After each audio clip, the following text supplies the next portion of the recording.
아니, 최근에 한강 작가님 노벨문학상 수상 소식 다들 들으셨죠? 상금이 무려 13억 원이 넘고 심지어 세금도 한 푼 없다고 해서 정말 큰 화제가 됐잖아요. 근데 여기서 자연스럽게 이런 궁금증이 생기더라고요.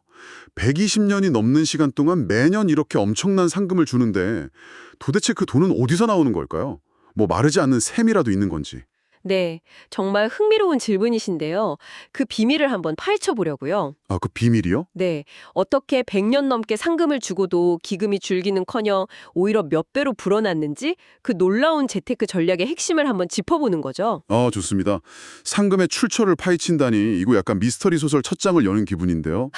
그렇죠. 120년 넘게 이어진 노벨상의 돈줄, 그 근원을 찾아 한번 제대로 탐사해 보겠습니다. 자, 그럼 우선 역시 시작은 알프레드 노벨의 유언에서부터 가야겠죠. 네, 맞습니다. 보내주신 자료를 보니까 노벨이 남긴 유산이 당시 돈으로 3,100만 시웨단 크로나였다고 해요.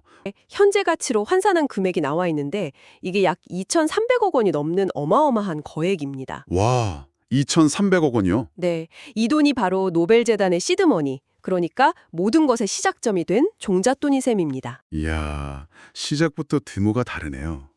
근데 여기서 더 놀라운 게 바로 이 2,300억 원으로 시작한 자산이 현재 8천억 원을 훌쩍 넘어섰다는 거예요? 네, 맞습니다. 아니, 120년 동안 매년 수십억씩 상금을 걷는데 돈이 줄어든 게 아니라 오히려 3배 이상 불어난 거잖아요, 이건. 상식적으로는 좀 이해가 안 가는데요. 바로 그 지점이 오늘 이야기의 핵심이거든요. 어떻게 그게 가능했을까?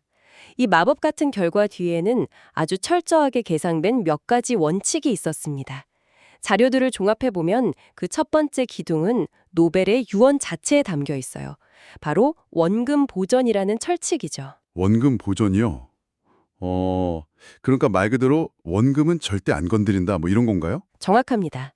근데 단순히 원금을 쓰지 마라 이 수준이 아니었어요. 아, 그런가요? 네, 보내주신 프레젠테이션 자료에 그 구체적인 내용이 나오는데요. 유언장에 투자 수익의 67.5%를 상금으로 지급하라 라는 문구가 딱 명시되어 있습니다. 아주 구체적인 숫자죠. 아, 잠깐만요. 수익의 67.5%만 지급하라. 그럼 거꾸로 말하면 매년 번 돈의 한 32.5%, 그러니까 3분의 1 정도는 어디에도 쓰지 말고 무조건 남겨두라는 거네요? 바로 그겁니다. 첫째, 어떤 경우에도 원금 2,300억 원은 절대 건드리지 않는다. 둘째, 그 원금을 굴려서 번 돈, 즉 이자나 투자 수익조차 다 쓰지 않고 3분의 1가량은 무조건 남긴다. 그리고 그 남긴 돈은 다시 원금에 더해지는 구조인 거죠. 와, 근본적으로 돈이 마를 수 없는 시스템을 유언으로 설계해 둔 거예요. 정말 치밀하네요. 그러니까 상금을 주면서도 원금은 오히려 매년 불어나는 구조를 처음부터 만들어 둔 거군요. 단순히 돈을 지키는 걸 넘어서 뭐랄까, 시간이 흐를수록 저절로 돈이 불어나는 자동 성장 시스템을 구축한 셈이네요. 이게 첫 번째 비밀이군요. 네, 모든 전략의 기초가 되는 가장 중요한 대원칙입니다. 네, 알겠습니다. 원금을 지키고 수익의 일부만 쓴다는 대원칙이 있었다. 하지만 그것만으로는 자산이 3배나 불어난 게 다 설명되지는 않는 것 같아요. 그냥 남는 돈 저축만 해서 8천억 원이 되긴 어렵잖아요. 예리한 지적이십니다. 돈을 버는 방식, 즉 투자 자체에도 뭔가 특별한 비결이 있었던 거 아닐까요? 맞습니다.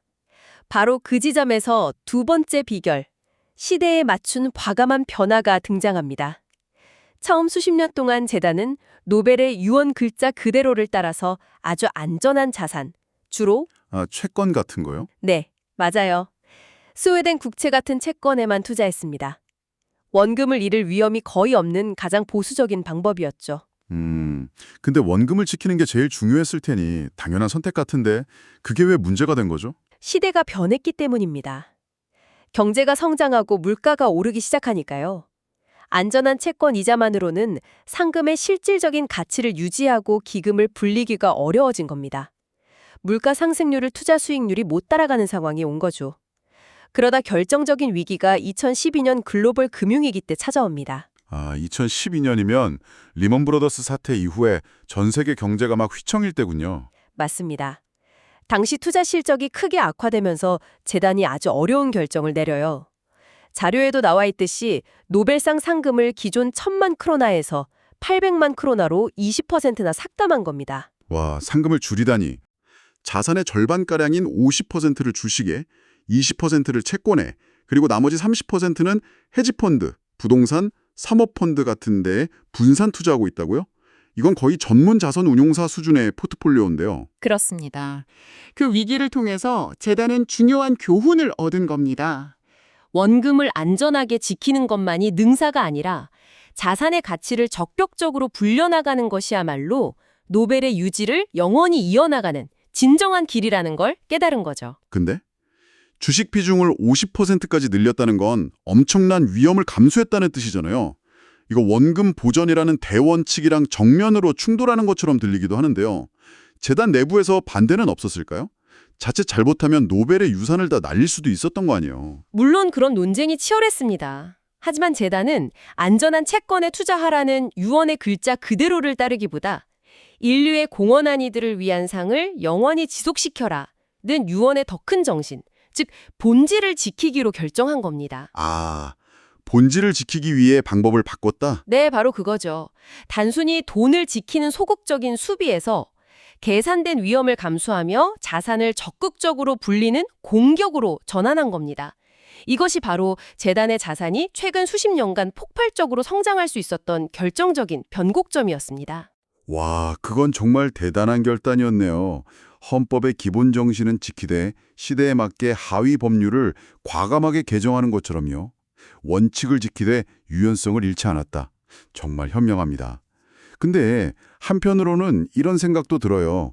그렇게 공격적으로 포트폴리오를 바꾸면서도 안정적으로 자산을 불릴 수 있었던 데에는 뭔가 다른 안전장치나 특별한 혜택이 있었을 것 같은데요.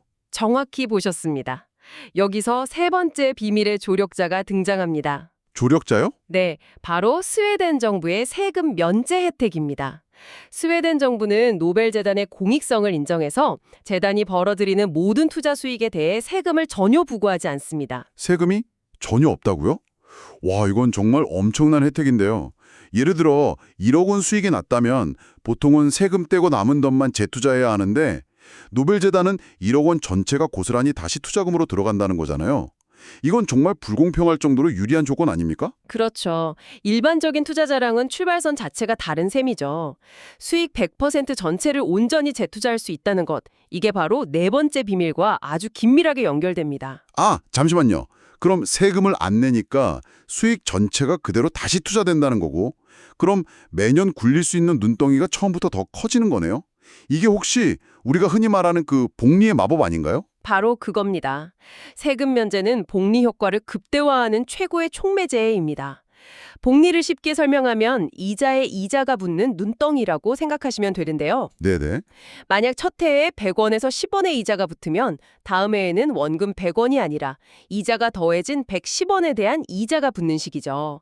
처음엔 미미해 보이지만 세금으로 눈덩이가 깎여나가지 않으니까 시간이 지날수록 그 차이는 무섭게 멀어지는 겁니다. 아, 그러니까 일반 투자자의 눈덩이는 굴러갈 때마다 세금 때문에 표면이 조금씩 깎여나가는데 노벨재단의 눈덩이는 매끈하게 손실 없이 계속 커지기만 한다는 거군요. 완벽한 비유입니다. 자료에 나온 예시가 바로 그 힘을 극명하게 보여주죠.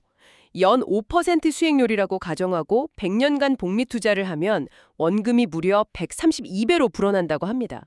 132배요? 1억 원이 132억 원이 되는 마법이네요. 그런데 노벨재단은 이걸 120년 넘게, 그것도 세금이라는 마찰 조항 없이 실행해 온 거고요. 맞습니다. 아인슈타인이 복리는 세계 8대 불가사의라고 불렀다는 말이 있죠. 그 힘을 가장 성공적으로 증명해 보인 사례가 바로 노벨재단이라고 할 수 있습니다. 시간이라는 가장 강력한 무기를 가지고 세금 면제라는 특권을 누리면서 복리라는 스노우볼을 묵묵히 굴려온 결과가 지금의 8천억 원인 셈입니다. 사실 이건 우리 개인의 재테크에도 똑같이 적용되는 원리죠. 아, 그렇죠. 많은 사람들이 한 방을 노리지만 진짜 부를 만드는 건 결국 시간과 꾸준함 그리고 복리의 힘을 믿는 것이니까요. 정말 대단하네요. 그럼 지금까지 이야기를 제가 이해한 대로 한번 정리해 보겠습니다. 첫째, 알프레드 거델의 유언에 따라 원금은 절대 안 쓰고 수익의 일부는 무조건 재투자한다는 대원칙을 세웠고, 둘째, 시대 변화에 맞춰 채권 위주의 안전 투자에서 주식, 부동산 등을 포함한 적극적인 분산 투자로 과감히 전환했으며, 셋째, 스웨덴 정부의 세금 면제라는 막강한 지원군을 얻었고, 마지막으로 이 모든 것을 바탕으로 시간과 복리의 힘을 극대화시켜서 자산을 폭발적으로 불려왔다. 이 네 가지 톱니바퀴가 완벽하게 맞물려 돌아가면서 지금의 노벨재단을 만든 거군요. 완벽한 정리입니다. 어느 하나만으로는 불가능했을 겁니다. 철통 같은 원칙과 유연한 전략, 외부의 지원과 시간의 힘이라는 네 바퀴가 함께 굴러갔기에 120년이라는 긴 세월을 성공적으로 달려올 수 있었던 거죠. 오늘 보내주신 자료들 덕분에 한강 작가의 수상으로 시작된 단순한 궁금증이 이렇게 깊고 흥미로운 이야기로 풀렸습니다. 120년 넘게 상금을 주고도 오히려 자산이 불어난 노벨재단의 비밀은 결국 지키고 바꾸고 분리는 아주 기본적인 투자 원칙을 긴 시간 동안 우직하게 그리고 현명하게 지켜온 데 있었네요. 맞습니다. 오늘 우리가 살펴본 노벨재단의 전략은 단순히 돈을 관리하는 기술을 넘어서 하나의 살아있는 철학처럼 보이기도 합니다.